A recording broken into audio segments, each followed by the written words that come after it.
इंद्र विजय में जो कि भूमिका रामचंद्र जी ने बताई ही पूरी, तो उसमें जो विद्या प्रसंग है उस विषय में मेरा व्याख्यान है।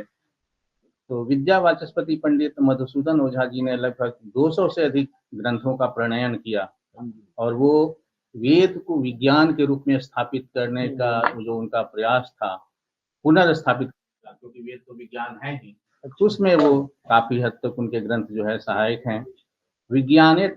विज्ञानेति वृत्तवाद के अंतर्गत भारतीय वर्षीय आर्योपाख्यानम के में जगत गुरु वैभवम और इंद्र विजय इतिहास की दृष्टि से महत्वपूर्ण ग्रंथ हैं। इंद्र विजय में 5 प्रक्रम हैं, जिसमें प्रथम प्रक्रम भारत परिचय के अनेक प्रसंगों में विद्या प्रसंग है।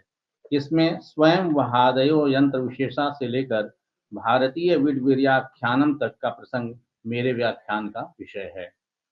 स्वयं वहादयो यंत्र विशेषा प्रसंग का प्रारंभ करते हुए विद्या वाचस्पति पंडित मधुसूदन ओझा जी कहते हैं कि आभ्य सर्वाभ्यो विद्याभ्योप्यधिक चमत्कारवती नितान्तमुपयोगिनी स्वयं वह यंत्र विद्या भवति। तया दैनिकम षष्ठी घटिका पल विपलादि ज्ञान मति संशयितम यथार्थ रूपमुप संपद्यते। तन्निर्माणं प्रयोगाद्वारा सूर्य सिद्धांते सिद्धांत मनु च विशेष्योल्लिखिता द्रष्टव्या। अर्थात इन समस्त विद्याओं से अधिक चमत्कारपूर्ण, अत्यंत उपयोगी स्वयं यानी स्वचालित यंत्र विशेष की विद्या है। इस विद्या से दिन की 60 घड़ियों के पल विपल इत्यादि का अत्यंत सूक्ष्म, संशय रहित और यथार्थ ज्ञान प्राप्त होता है। इसकी निर्माण तथा प्रयोग की विधियां सूर्य सिद्धांत और सिद्धांत शिरोमणि में विशेष रूप से उल्लिखित हैं, जो द्रष्टव्य हैं। सूर्य सिद्धांत उपनिषद अध्याय में वर्णन आता है कि अमृत श्राव योगेन काल भ्रमण साधनम बीज समायुक्तम गोल यंत्रम प्रसादयेत् काल संसाधनार्थाय तथा यंत्राणि संग्रहेत् एकाकी योजयेत् बीजम यंत्रे विस्मयकारिणी। अर्थात जल प्रवाह के द्वारा समय चक्र के निर्धारण स्वरूप पारद यानी पारायुक्त गोलाकार यंत्र का निर्माण किया जाना चाहिए। काल के संसाधन के लिए इस प्रकार के यंत्रों का निर्माण किया जाना चाहिए, जिसमें चमत्कारिता हेतु पारद की स्थापना एकांत में बैठकर करनी चाहिए। सिद्धांत शिरोमणि में भी घटी यंत्र के निर्माण का उल्लेख मिलता है। विद्या वाचस्पति पंडित मधुसूदन ओझा जी ने विद्या प्रकरण में आगे कहा है कि ब्राह्मणानाम अष्टभ्यो वीर्येभ्यः सर्वासाम विद्यानाम प्रादुर्भावः। अर्थात ब्राह्मणों के 8 वीर्यों से संपूर्ण विद्याओं का प्रादुर्भाव हुआ। कुछ लोग इन्हीं भारतीय विद्याओं को विभाजित करके अलग प्रकार से कहते हैं। ब्राह्मण वीर्याण्यष्टौ दैवाद योगेन यज्ञतस्तपसा मणिमंत्रौषधि यंत्रैरेषां भेदाश्च बहवः स्युः। ये विद्याएं ब्राह्मणों के वीर्य से 8 प्रकार की बताई गई हैं। वे हैं दैवी प्रभाव से, योग बल से, यज्ञ से, तपोबल से, मणि से, मंत्र से, औषधि से तथा यंत्र बल से। इनके अनेक भेद किए जाते हैं। इनमें से एक एक विद्या को प्राप्त करके ही मनुष्य अपूर्व सामर्थ्य प्राप्त कर लेता है। इन विद्याओं को प्राप्त करने से अधिक और कोई शक्ति संभव ही नहीं है। इस पृथ्वी पर इन विद्याओं से प्रत्येक साध्य की सिद्धि की जा सकती है। कार्य एवं कारण के विभाग से ये समस्त विद्याएं अलग अलग बताई गई हैं। विशेष रूप से ये परम सिद्धियां इन्हीं 8 महावीरियों से सिद्ध होती हैं।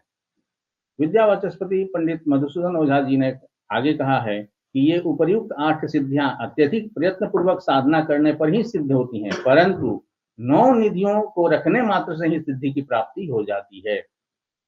एता ही सिद्ध्योष्टौ बहुभिर्यत्नैः प्रसाधनात् सिद्धेः अथ 9 निधयस्त्वन्ये गृहे निधानम जपेक्षते तेषाम। और वो जो 9 निधियां हैं वो हैं महापद्मश्च पद्मश्च शंखो मकर कच्छपो मुकुंद कुंद नीलाश्च खर्वश्च निधियो नव। तो ये 9 निधियां हैं। इन निधियों में से एक को भी यदि घर में रखा जाए तो परम सौभाग्य की सिद्धि होती है। ये वस्त्र, आभूषण, अन्य समस्त प्रकार के सौभाग्य एवं ऐश्वर्य की वृद्धि करती हैं। कुछ औषधियां भी निधि होती हैं और वे निधि के प्रभाव से प्रसिद्ध होती हैं। औषधयोऽपि च निधियो निधि प्रभावः प्रसिद्ध्यन्ति कतिचित् तासामष्टौ मणिसंज्ञा अत्र कथ्यन्ते। इंद्रमणि, जंगीर मणि, प्रतिसर मणि, वरण मणि, दर्भ मणि, औदुंबर मणि, शटवार मणि और अस्त्रित मणि। शक्ति, गुण, वीर्य, रस, विपाक और प्रभाव से प्रत्येक औषधि अलग अलग ढंग से प्रभावशाली है, अतः प्रभाव विशेष से इन औषधियों को भी मणि रूप माना जाता है। अथर्ववेद में कहा गया है कि इंद्रमणि नाम की औषधि को यदि हाथ में धारण किया जाए तो वह अपने प्रभाव से दिव्य दृष्टि प्रदान करती है। हस्ते धृतेन्द्र मणिरिः महौषधि स्वप्रभावेन दिव्याम दृष्टिम दत्ते तथोक्तम अथर्वणे वेदे।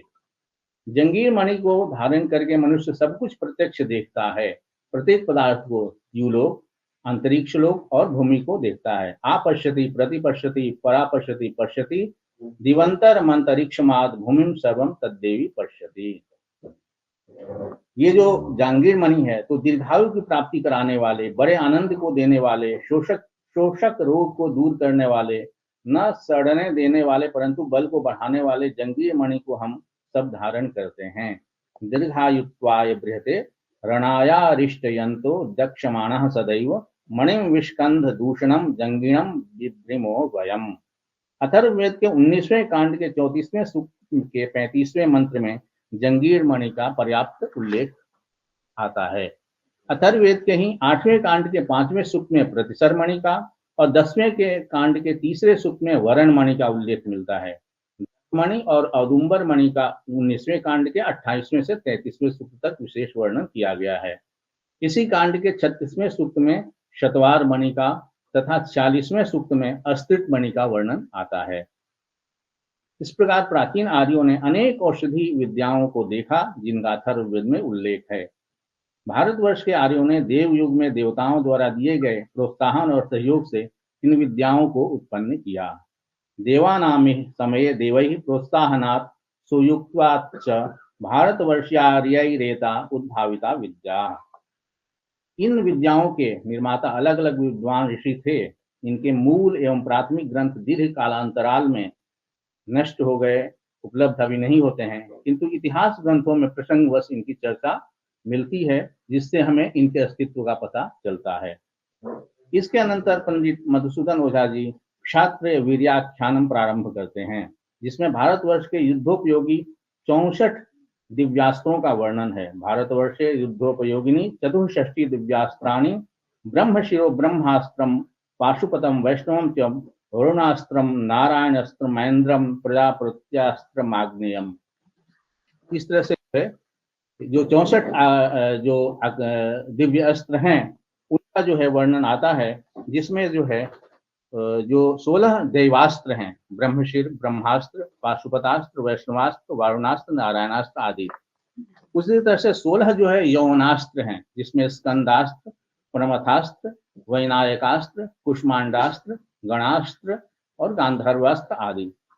फिर 16 और जो है भौतास्त्र हैं, जिसमें मकरास्त्र, सापर्णास्त्र, मारुंडास्त्र, उलुकास्त्र, गारणास्त्र, पाषाणास्त्र आदि।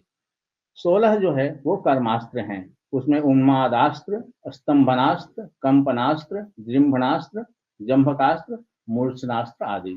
ये 64 जो है वो दिव्यास्त्रों का वर्णन मिलता है।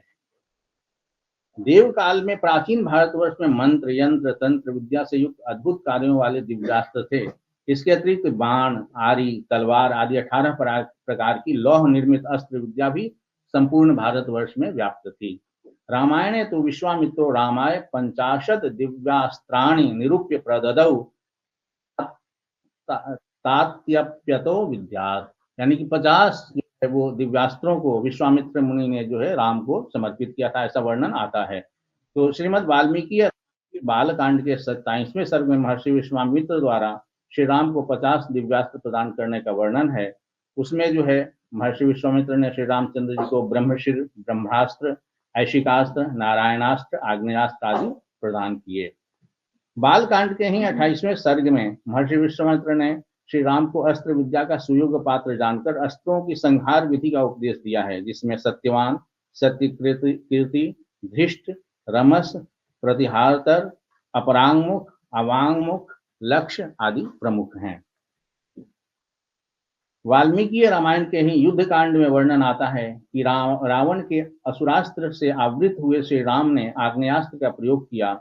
उसके द्वारा उन्होंने अग्नि, सूर्य, चंद्र, धूमकेतु, उल्का तथा बिजली की प्रभा के समान जलते हुए मुख वाले नाना प्रकार के बाण प्रकट किए। अपने उन अस्त्र के नष्ट हो जाने पर राक्षस राज रावण ने क्रोधित होकर अपने धनुष से वज्र के समान दृढ़ चमकते हुए शूल, गदा, मूसल, मुदगर, कूटपास तथा चमचमाती अशनि आदि नाना प्रकार के भीषण अस्त्र छोड़ने लगा।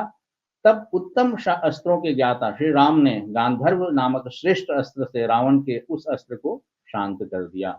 जब युद्ध लंबे समय तक चला तो राम के सारथी मातली ने श्री राम को रावण के वध के लिए ब्रह्मा जी के द्वारा दिए हुए अस्त्र ब्रह्मास्त्र के प्रयोग का स्मरण दिलाया और ब्रह्मा जी के दिए हुए उस अस्त्र को ऋषि अगस्त ने रघुनाथ जी को दिया। इस ब्रह्मास्त्र का संधान करके धनुष को पूर्ण रूप से खींचकर उस मर्मवेदी बाण को श्री राम ने रावण पर चला दिया और उस महान वेगशाली श्रेष्ठ बाण के छूटते ही रावण के हृदय को विदीर्ण कर उसका प्राण हरण कर लिया। इस तरह से जो है वो दिव्यास्त्रों का वर्णन है हमारे शास्त्रों में, प्राचीन ग्रंथों में। प्राचीन भारत में 18 साधारण अस्त्र भी प्रचलित थे, जैसे चर्म सहित तलवार, खांडा के 18 भेद थे, धनुष, कमान, लाठी, पट्टीस, लकड़ी, भाला, कटार, बर्छी, चक्र, शूल, मुदगर, पाश, हल, गुलेल आदि। इसके बाद जो है वो तीसरा प्रसंग इसमें आता है, ये छात्र वीर्य वाला प्रसंग था। अब है भारतीय वीर्याख्यान प्रसंग है। उसको प्रारंभ करते हुए मधुसूदन ओझा जी कहते हैं कि भारतीय वणिक शक्ति का आख्यान जो है वो बहुत ही महत्वपूर्ण है। भारतीयानां भग्नावशिष्टानामपि शिल्पानाम् अतुलनीयत्वं वाणिज्यं च पुरासीदित्युत्कृष्टं हि भारतीयानाम् इतरे सर्वे देशा आयान्ति स्मात्र भूयसा क्रेतुम। यानी कि जो है वो हमारे यहाँ जो है वो दूर दूर देशों से हमारे जो शिल्प थे उनके क्रेता आते थे और हम जानते हैं कि सिंधु घाटी सभ्यता से ही हमारा देश जो है वो व्यापार के क्षेत्र में आगे था। हमारे जो है लोथल और अन्य जो है वो जो जलयान और मिले हैं उसके जो है वो, तो वहाँ जो है वो पंडित मधुसूदन ओझा के समय भारत में अंग्रेजों का शासन था। तो वे इस आख्यान को लिखते हुए कहते हैं कि यद्यपि इस समय जो है अवनति काल आ गया है, हमारा जो है उस तरह का वैभव नहीं है शिल्प कला में, फिर भी हमारी शिल्प कला जो है अतुलनीय है। प्राचीन काल में भारतीयों की व्यापार कला अत्यंत उत्कृष्ट थी। अन्य देशों के व्यापारी यहाँ पे आते थे खरीदारी करने के लिए, लेकिन विदेशी शासन के अधीन धीरे धीरे यहाँ धर्म और शिल्प कला की अवनति हुई। लेकिन अभी भी भारतीयों की शिल्प कला अन्य देशों की शिल्प कला से श्रेष्ठ दिखाई देता है। कश्मीर के दुशाले, ऊन के वस्त्र अतुलनीय हैं। ढाका नगरी की मलमल की चर्चा करते हुए वो कहते हैं कि जो है वो ढाका नगरी के मलमल की जो है चर्चा जो है काफी उस समय प्रचलित थी और जब पंडित मधुसूदन ओझा जी का समय था तब ढाका नगरी भी भारत के अंतर्गत ही थी। तो उसकी वो प्रशंसा करते हैं और वह कहते हैं कि आज भी वह दिव्य और अतुलनीय है और जो है वो ढाका के मलमल अत्यंत पारदर्शी होते हुए भी जितनी कोमलता, मजबूती, पतलापन, गर्मी और सुंदरता को धारण करती है वैसी अन्य देशों के वस्त्रों में नहीं मिलती। भारत के दुशालों और मलमल की तुलना विदेशियों की मशीनों की कला से नहीं की जा सकती है।